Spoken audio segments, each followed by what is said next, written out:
আরব দেশে কাবার ফাঁসে নবীদের সেরা নবী এসেছে। আমেনার কোলে চাঁদের দোলে পাখিরা ঢালে ঢালে গান ধরেছে। হুজুর এসেছে, হাবিব এসেছে, হুজুর এসেছে, হাবিব এসেছে, রসুল এসেছে, হাবিব এসেছে, রসুল এসেছে। ধন্য ধন্য হইয়াছে ধন্য নবীকে যে ভালোবেসেছে। ঠিক কিনা? আমার নবীকে যারা ভালোবাসার মতো বাসছে ওরা ধন্য হয়ে গেছে। আমার নবীকে যারা ভালোবাসে তারা হয়ে গেছে আবু বকর। আমার নবীকে যারা ভালোবাসে তিনি হয়ে গেছেন ওমর। আমার নবীকে যিনি ভালোবাসেন তিনি হয়ে গেছেন উসমান। আমার নবীকে যিনি ভালোবাসার মতো বাসছেন তিনি হয়েছেন মাওলা আলী। কথা কোন ঠিক কিনা? আমরা তিনাদের মতো হতে পারবো না, কিন্তু অনুসরণ তো করতে, আরো জোরে বলেন না, অনুসরণ তো করতে। ধন্য ধন্য হইয়াছে ধন্য নবীকে যে ভালোবেসেছে। বলেন না, ধন্য ধন্য নবীকে যে। দোজখ হারাম হারাম হারাম জান্নাতে তার নাম লিখেছে। প্রেম রসে হুজুর এসেছে, রসুল এসেছে, হাবিব এসেছে, রসুল এসেছে, হাবিব এসেছে। কণ্ঠের আওয়াজ ছেড়ে বলেন আল্লাহু আকবার। নারে তাকবীর। ইমানে আওয়াজ বুলন্দ হবে। নারে রিসালাত। এই মাসটা ঈদে মিলাদুন নবীর মাস। ইতিপূর্বে আমার পূর্বের বক্তাদের জবান থেকে আপনারা মিলাদুন নবীর আলোচনা শুনেছেন। কথা কোন ঠিক কিনা? আমিও মিলাদুন নবী কেন্দ্রিক আলোচনা হবে। হয়তো আমি যে আলোচনাটা করেছিলাম ওনারা হয়তো এই দিকটা করে নাই, বা করেছে কিনা আমি সেটাও জানি না। মদিনার কামলেওয়ালা যেন দয়া করে, আমার মালিক যেন কবুল করে। কণ্ঠের আওয়াজ ছেড়ে বলেন আমিন। আরেকবার বলেন আমিন। আসলে আমরা কোরআন শরীফ থেকে আলোচনাটা শুরু করিয়া দেই। ডাইনে গেলাম না, বামে গেলাম না, সামনের মানুষ, পিছনের মানুষ, বন্দরের মানুষ। যুবকেরা রে, আমি আপনাদের উদ্দেশ্যে সূরাতুস সাফ থেকে একখানা আয়াতে কারিমার তিয়দাংশ তেলাওয়াত করেছি। সবাই আমার সাথে এবার পুরা কোরআন শরীফের আয়াতখানা তেলাওয়াত করেন। বলেন, কোরআন শরীফ তেলাওয়াত করলে সওয়াব আছে না না? বিসমিল্লাহির রহমানির রহিম।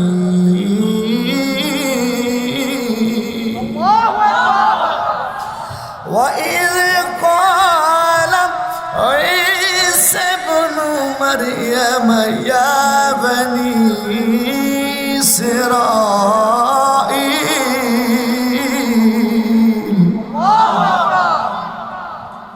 আল্লাহ তাআলা বলে, জগতের মানুষ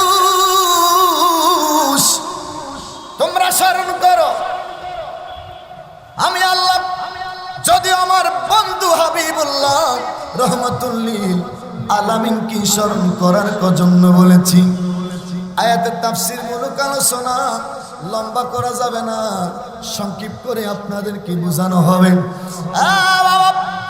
আল্লাহ তাআলা বলেছেন, যখন আমার নবীর কাছে রহমাতুল লিল আলামিনের কাছে গো আল্লাহ আয়াতে কারিমা পাঠাইলেন। আল্লাহ বললেন, বন্ধু গো আপনি স্মরণ করেন সেই সময়ের কথা। আর এই মুহূর্তে এই মুহূর্তে আপনারা যারা নবীদের কথা, বিভিন্ন রাসূলদের কথা ইমাম সাহেবগণ, বক্তাগণ আপনাদেরকে শুনিয়েছে। এজন্য বলেছি আপনারা স্মরণ করেন, মনে করেন, শুনিয়া নেন। আল্লাহ বলল, বন্ধু আপনি জানিয়ে দেন, যখন আমার বন্ধু আপনার আগের নবী মরিয়মের সন্তান ঈসা আলাইহিস সালাম বলেছিল, কি বলেছিল? ইয়া বনি ইসরাঈল, হে বনি ইসরাঈল রে, ইন্নী রাসূলুল্লাহ, নিশ্চয় আমি ঈসা আল্লাহর রাসূল। আর জোরে বলেন সুবহানাল্লাহ। বুঝেন না এখনো এই কথাটা? ঈসা আলাইহিস সালাম যখন বলেছিল তখন ঈসা নবীর বয়স ছিল মাত্র 5 দিন। কথা কয় না তো, সুবহানাল্লাহ বলবেন না? কয় দিন? আওয়াজ দিয়ে আসতে হয়ে গেল। এই কথা ঈসা আলাইহিস সালাম যখন বলেছিল 5 দিনের বেশি কেউ বলে নাই। কেউ বলেছেন ঈসা আলাইহিস সালাম যখন এই কথা বলল তখন ঈসা আলাইহিস সালামের বয়স ছিল 5 দিন 2 দিন। মতান্তরে মাত্র জন্মগ্রহণ করনেওয়ালা একটা সন্তান জবান দিয়ে বলল, ইন্নী রাসূলুল্লাহ, নিশ্চয় আমি আল্লাহ রাসূল, ইলাইকুম মুসাদ্দিকাল লিমা বাইনা ইয়াদাইয়া মিনাত তাওরাতে ওয়া মুবাশশিরাম বিরাসূলিন ইয়াতি মিন বাদ ইসমুহু আহমদ। চিৎকার মেরে বলেন আল্লাহু আকবার। আর জোরে বলেন আল্লাহু আকবার। ঈসা আলাইহিস সালাম বলে, হুজুর আমাদেরকে না বুঝিয়ে বললো তো আমরা বুঝবো না। কথা কোন ঠিক কিনা? আরেকবার বলেন ঠিক কিনা? মরিয়ম আলাইহিস সালামের বাপ স্বামী ছিল না, ঈসা আলাইহিস সালামের বাবা নাই, মরিয়মের কোনো স্বামী নাই। ছোট্টবেলা থেকে হযরতে ইমরান আলাইহিস সালামের মেয়ে হযরতে হান্না বিনতে ফাখুস ছিলেন ইমরান আলাইহিস সালামের স্ত্রী। সন্তানাদি নাই, সন্তান নাই, ছেলে নাই, মেয়ে নাই। গাছের নিচে বসে ইমরান আলাইহিস সালামের বিবি হযরতে হান্না বিনতে ফাখুস দেখতেছে গো, একটা পাখি আর একটা পাখিকে খাওয়ায়া দেয়। মা পাখিটা, বাবা পাখিটা দূর দূরান্ত থেকে খাবার সংগ্রহ করে এনে বাসার মধ্যে বাচ্চা পাখিটা হা করে থাকে। আরে আপনারা জানেন কিনা জানি না, আমরা তো গ্রামের মানুষ। ছোট্টবেলায় পাখির বাসা ভেঙেছিলাম। পাখির বাসায় দেখেছিলাম রে, ছোট্ট পাখিটা হা করে থাকে। মা পাখি খাবার রে বাচ্চা পাখির মুখের ভিতরে ভরিয়া দেয়। জোরে কোন ঠিক কিনা? মরিয়ম আলাইহিস সালামের মা, তিনি দেখে মা পাখিটা কত আদর করে যত্ন করে বাচ্চা পাখিটারে খাওয়াইয়া দিচ্ছে। ডাক দিয়ে কই, স্বামী গো আমাদের তো কোনো সন্তানাদি নাই। স্বামী গো যদি আল্লাহ একটা সন্তান দিত, আমার মনে চায় গো স্বামী, আমার আদরের বাচ্চা যদি আমার আল্লাহ দিত, আমি আমার বাচ্চাটারে আদর করে খাওয়াইতাম। আরো জোরে বলেন না সুবহানাল্লাহ। ইমরান আলাইহিস সালাম কয়, বিবি বলস কি, তোর বয়স 90 বছর, আমার বয়স 95, এই বুড়া বয়সে বুঝি সন্তান সম্ভব? বিবি ডাক দেখা, স্বামী গো তুমি তো বলেছ আমার আল্লাহ যদি চায় অসম্ভবকে সম্ভব করাই তুই আমার আল্লাহর কাজ। সুবহানাল্লাহ বলবেন না? অসম্ভবকে সম্ভব করা কার কাজ? আর জোরে বলেন না কার? কবি বলেছেন নদীর একুল ভেঙে অকুল করে, এই তো নদীর খেলা। সকাল বেলার দনির তুই ফকির সন্ধ্যা বেলা। চিৎকার মেরে বলেন এই কথার মধ্যে আমাদের বিশ্বাস আছে না নাই? পিছনে মানুষ কথা কয় না, বিশ্বাস আছে না নাই?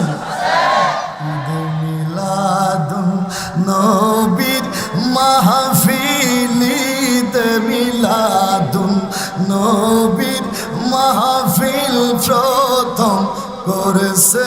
রব্বানা ইমানদারগণ।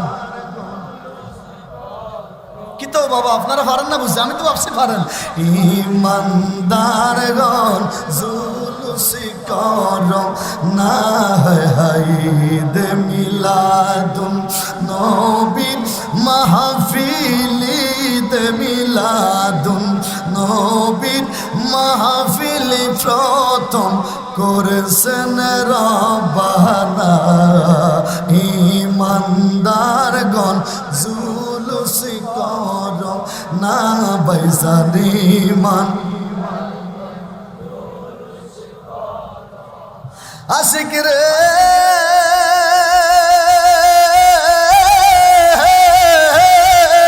আল্লাহ কয় জিবরাইল শুনো না, তুমি আসমান সাজাও জমিন সাজাও, আসমান সাজাও জমিন সাজাও, সাজাও বেহেশত খানা ইমানদারগণ জুলুসি করো না ইমানদারগণ জুলুসি করো। চিৎকার মেরে বলেন মারহাবা। ইমরান আলাইহিস সালাম কয় বিবি বলস কি রে তোর বয়স 90 আমার 95, এই সময় কেমনি সন্তান হবে? বিবি কয় স্বামী গো তুমি তো আমার ওয়াজ করে শুনাইছো, আমার আল্লাহ 110 বছর বয়সে হযরত ইব্রাহিম আলাইহিস সালাম রে সন্তান দিছিল। সুবহানাল্লাহ বলেন না? সুবহানাল্লাহ। আমাদের দেশে কিছুদিন আগে এক বাবার আর কি এর বয়স প্রায় 70 বছর, তো আল্লাহ কবুল করছে তিনারে 70 বছর বয়সে সন্তান দিছে। দেয় কে? জোরে কন্যা দেয় কে? পার্সেন্টের পার্সেন্ট বুদ্ধিমান। এই বেকুব তোর বাবাকে আল্লাহ তারা বুড়ো বয়সে সন্তান দিছে, তোমার বাবারে মালিক কবুল করছে। হয়তো তোমার বাবা স্পেশাল কোনো দোয়া করছে, মালিক আমার মনে বড় তামান্না যদি আমাকে এই বয়সে একটা সন্তান দিতা। তোর বড় খুশির সংবাদ, তুই আরো মানুষের কাছে খুশি আনন্দ চিত্তে আমাদেরকে মিষ্টি খাওয়াইবি আর বলবি আমার বাবা বুড়ো বয়সে বাবার এখনো পাওয়ার আছে। কথা কয় না তো? বুড়ো বয়সে বাবার এখনো কি আছে? চিৎকার মেরে বলেন না মারহাবা। ইমরান আলাইহিস সালামের বিবি হযরত হান্না বিনতে বাকুল রাখতে কয় স্বামী গো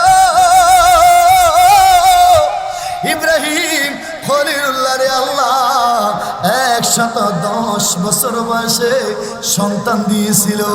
আমার মনে হয় এই কথা আপনারা জীবনের প্রথম শুনছেন। শুনুন না বুঝিয়া? শুনছেন তো? মারহাবা বলেন। ইব্রাহিম আলাইহিস সালামের একটা অভ্যাস ছিল, তিনি মেহমান ছাড়া খাইতেন না। মেহমানিত্ব করা, মেহমানদারিত্ব করা তিনার সুন্নত। আমার নবী ডাক দিয়ে বলছে সাহাবীরা রে ও আমার উম্মত, জানুনি তোমরা আল্লাহ যখন কাউকে পছন্দ করে, আল্লাহ যখন কারো প্রতি খুশি হইয়া যায়, আল্লাহ যখন কারো প্রতি রাজি হইয়া যায়, আল্লাহ যখন কারো মঙ্গল চায়, আমার আল্লাহ ওই লোকটারে 2টা জিনিস দেয়। জোরে বলেন কয়টা? পিছনে বাবারা কয়টা? জোরে বলেন কয়টা? আমার নবী বলে সাহাবী আল্লাহ যখন কোন বান্দার মঙ্গল চায়, আল্লাহ তারে কন্যা সন্তান দেয়। আর আল্লাহ যখন কারো প্রতি রাজি হইয়া যায়, আল্লাহ ওই বান্দারে ঘন ঘন মেহমান পাঠায়। তার ঘরে কি পাঠায়? মেহমান। মেহমান আমরা এখন মেহমান যদি বাড়ির মধ্যে আসে আমরা চিন্তা করি ইন্না লিল্লাহ, হায় হায় গতকালকে 3 দিন আজকে 1 সপ্তাহ যাবত পকেটের মধ্যে চা খাওয়ার টাকা নাই, এখন কেমনি মুরগা আনবো? নাউজুবিল্লাহ বলবেন না? অথচ মেহমানদারিত্ব আমার নবী বলছেন আল্লাহ যখন আপনার উপর খুশি হয় তখন আপনার ঘরে কি পাঠায়? বাবারা কথা বলেন না, কি পাঠায়? মেহমান আসলে কি বেজার হবেন না খুশি হবেন? আরো জোরে বলেন, বেজার হবেন না খুশি হবেন? আর আমার নবী বলেছেন আল্লাহ তাআলা যার উপর রাজি খুশি হয়ে যায় তাহাকে কন্যা সন্তান দেয়। কি সন্তান? কথা কয় না, কি সন্তান? একটা মেয়ে আছে, কার কার হাত তোলেন তো। একটা মেয়ে, হুমা মারহাবা, নামান। এবার দুইটা মেয়ে আছে, কার কার হাত তোলেন? দুইটা, মারহাবা, হাত নামান। তিনটা মেয়ে আছে, কার কার হাত তোলেন? তিনটা। তিনের সংখ্যা কম না? কয়জন তুলছে? পোলাভাইন তুলছে নি? আবার এটারা বিয়ে করেন, মাঝে মধ্যে পোলাভাইন হাত তুলে বসে। আপনাদের যাদের তিনটা হাত তুলছেন হাত নামান। আমি মমতাজুল আরেফিন আপনাদের সাথে একজন আছি। আমার মালিক মদিনার কামলিওয়ালা দয়া করে আমাকে তিনটা মেয়ে দান করছে। যেরকম মারহাবা। আপনারা খুশি নেই? আমার মদিনার কামলিওয়ালাকে বলতাম, ইয়া রাসূলুল্লাহ, আমার কোনো সম্বল নাই, ইয়া রাসূলুল্লাহ, নবী গো আপনারে ভালোবাসি, জানি না আপনি আমার ভালোবাসা কবুল করেন কিনা। ইয়া রাসূলুল্লাহ, আপনার সাথে জান্নাতে যাওয়ার মনে বড় তামান্না, কোনো সম্বল নাই, সব বাটপারি, সব পিঠা। ইয়া রাসূলুল্লাহ, আপনার সাথে জান্নাতে থাকার মনে বড় ইচ্ছা। নবী গো একটা সিস্টেম আছে, আমার যদি তিনটা মেয়ে হয়, আপনি বলেছেন যেই মানুষটার তিনটা মেয়ে হবে ওই মুসলমানের জান্নাত আমি রাসূলুল্লাহর সাথে হবে। ইয়া রাসূলুল্লাহ, আপনার সাথে জান্নাতে থাকতে চাই, আমার তিনটা মেয়ে দরকার। আমার মদিনার কামলেওয়ালার দয়া আল্লাহ কবুল করেছে। জোরে কন্যা মারহাবা। আপনারা কইবেন ওমা হেলাল হিসাব কি কিতা কয়? দান করে আল্লাহ, নবী বেলে দেয়। কিছু লোক আছে না নাই? আল্লাহ দাতা সর্বোপরি আমার নবী কাছে বন্টনকারী, সাওয়ার মতো চাইতে জানলে, সাওয়ার মতো চাইতে জানলে কেউ তো ফিরে না খালি। চিৎকার মেরে বলেন ইয়া রাসূলুল্লাহ। ইয়া রাসূলুল্লাহ স্লোগান আসতে হলে ভালো লাগে না? আল্লাহ বলেছেন ওয়া রাফা'না লাকা যিকরাক, হাবিব আপনার শান, আপনার মান, আপনার ইজ্জত, আপনার তাজিম, আপনার তাকরীম আমি আল্লাহ উপরে উঠাই দিয়েছি। আল্লাহ বলেন লাকা যিকরাক, আমরা জিকির করি আল্লাহ, আমরা জিকির করি ইয়া আল্লাহ, আমরা জিকির করি লা ইলাহা ইল্লাল্লাহ, আমরা জিকির করি আয় আল্লাহ। আল্লাহ বললেন লাকা যিকরাক, আপনার জিকির, আপনার জিকির, আপনার স্মরণ, আপনার তারিফ আমি আল্লাহ উপরে উঠিয়ে দিয়েছি।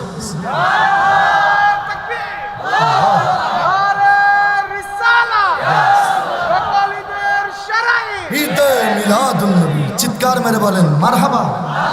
এই পাকে কথাটা বুঝেন নাই? হুজুর কি বুঝলেন? নবীর জিকির কি? আমরা বলি ইয়া আল্লাহ, কিন্তু আমরা কখনো ইয়া মুহাম্মদ সাল্লাল্লাহু আলাইহি ওয়া সাল্লাম বলি না।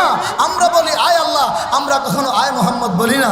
আমরা জিকির করি আল্লাহর, কিন্তু নবীর ডাইরেক্ট জিকির করি না। কেন?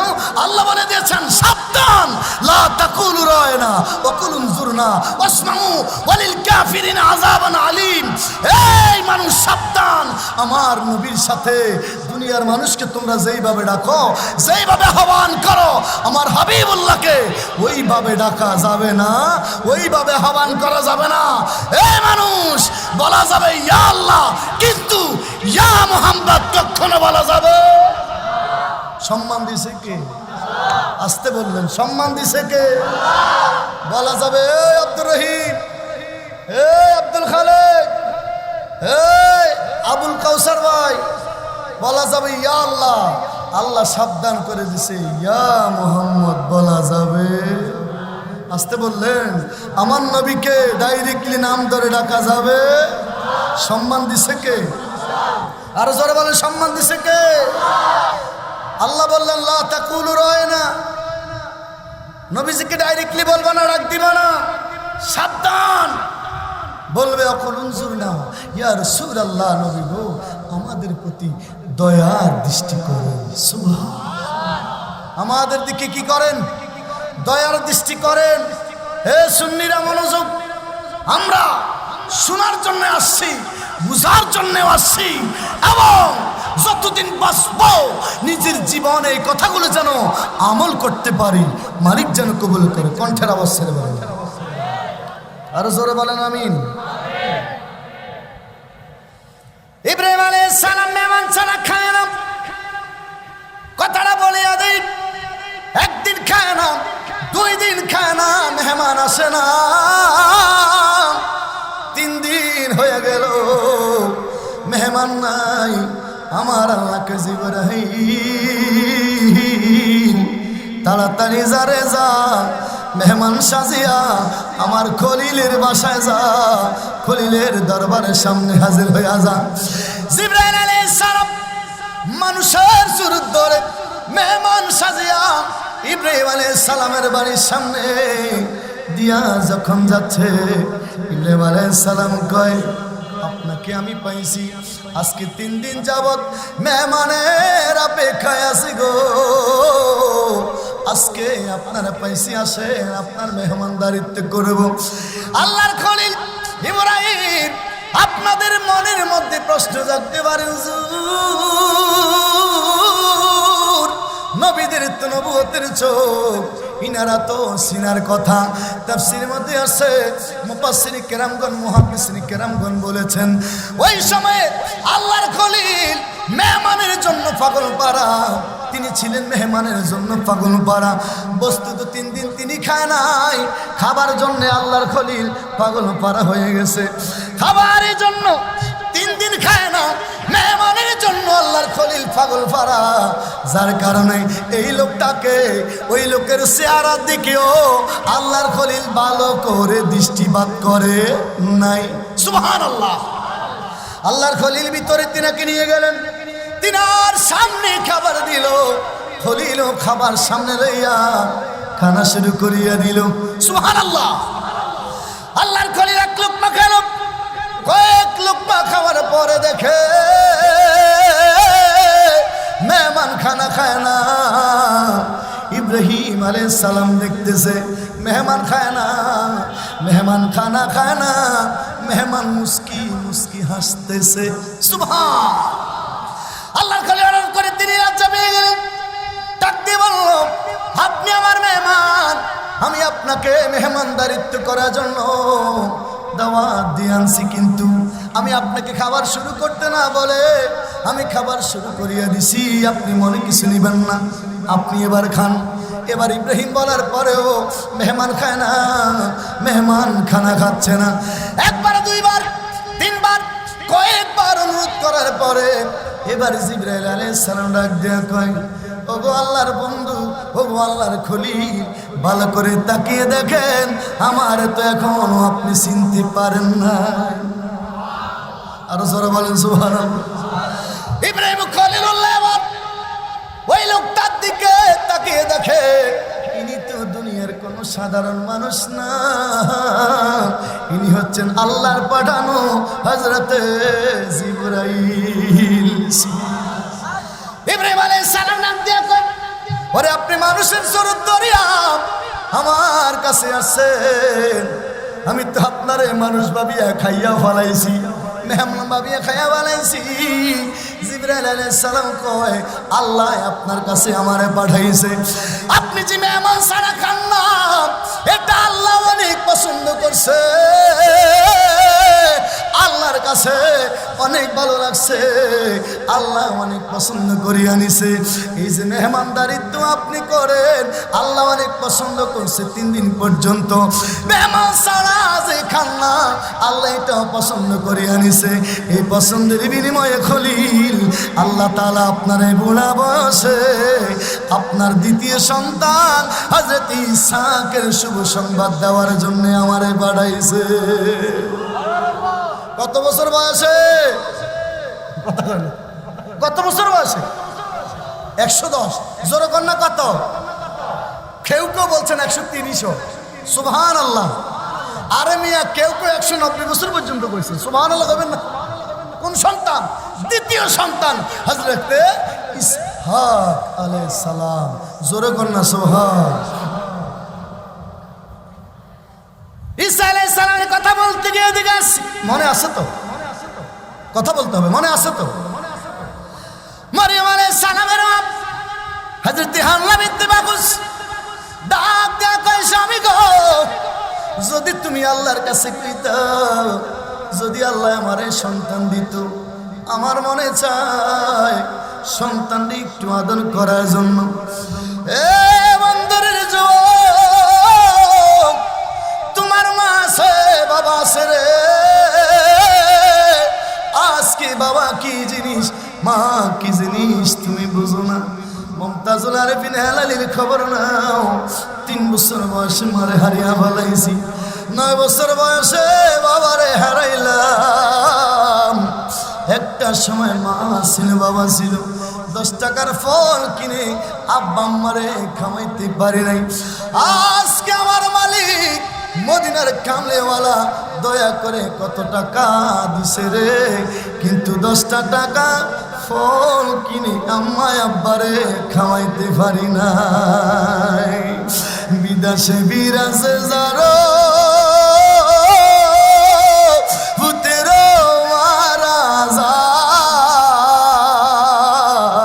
পাড়া পড়শি না জানিতে আগে জানে মায়, পাড়া পড়শি না জানিতে আগে জানে মায়।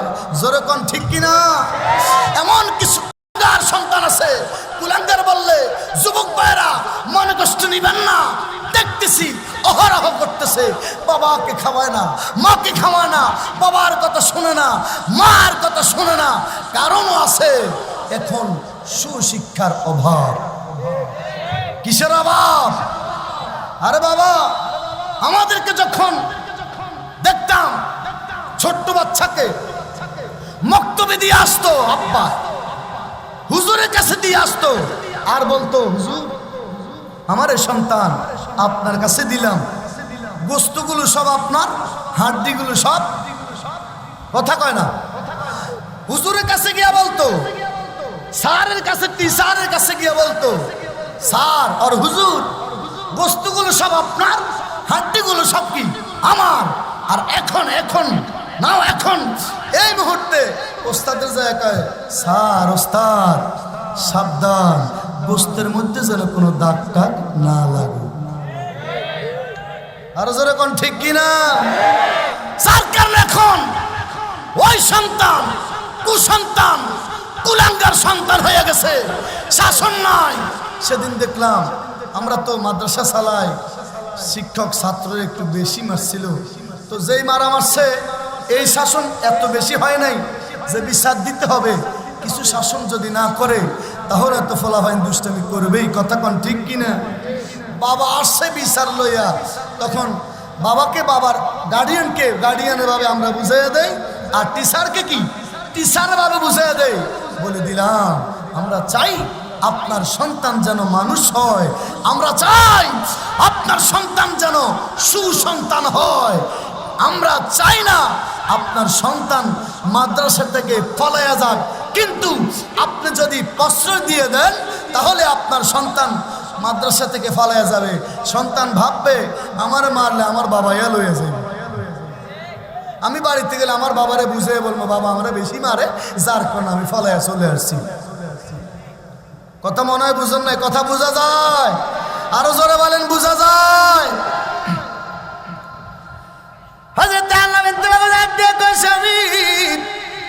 আসামি একটু দোয়া করিয়া দেখো, আল্লাহ যদি কবুল করে, না করলে নাই। সুবহানাল্লাহ। এবার হযরতে ইমরান আলাইহিস সালাম বিবি বারবার যখন স্বামীর কাছে অনুরোধ করে বলে, স্বামী এবার হাত না উঠাইয়া পারে না, ডাক দিয়ে কই আল্লাহ বিবির দরখাস্ত আর ফালে দিতে পারে না।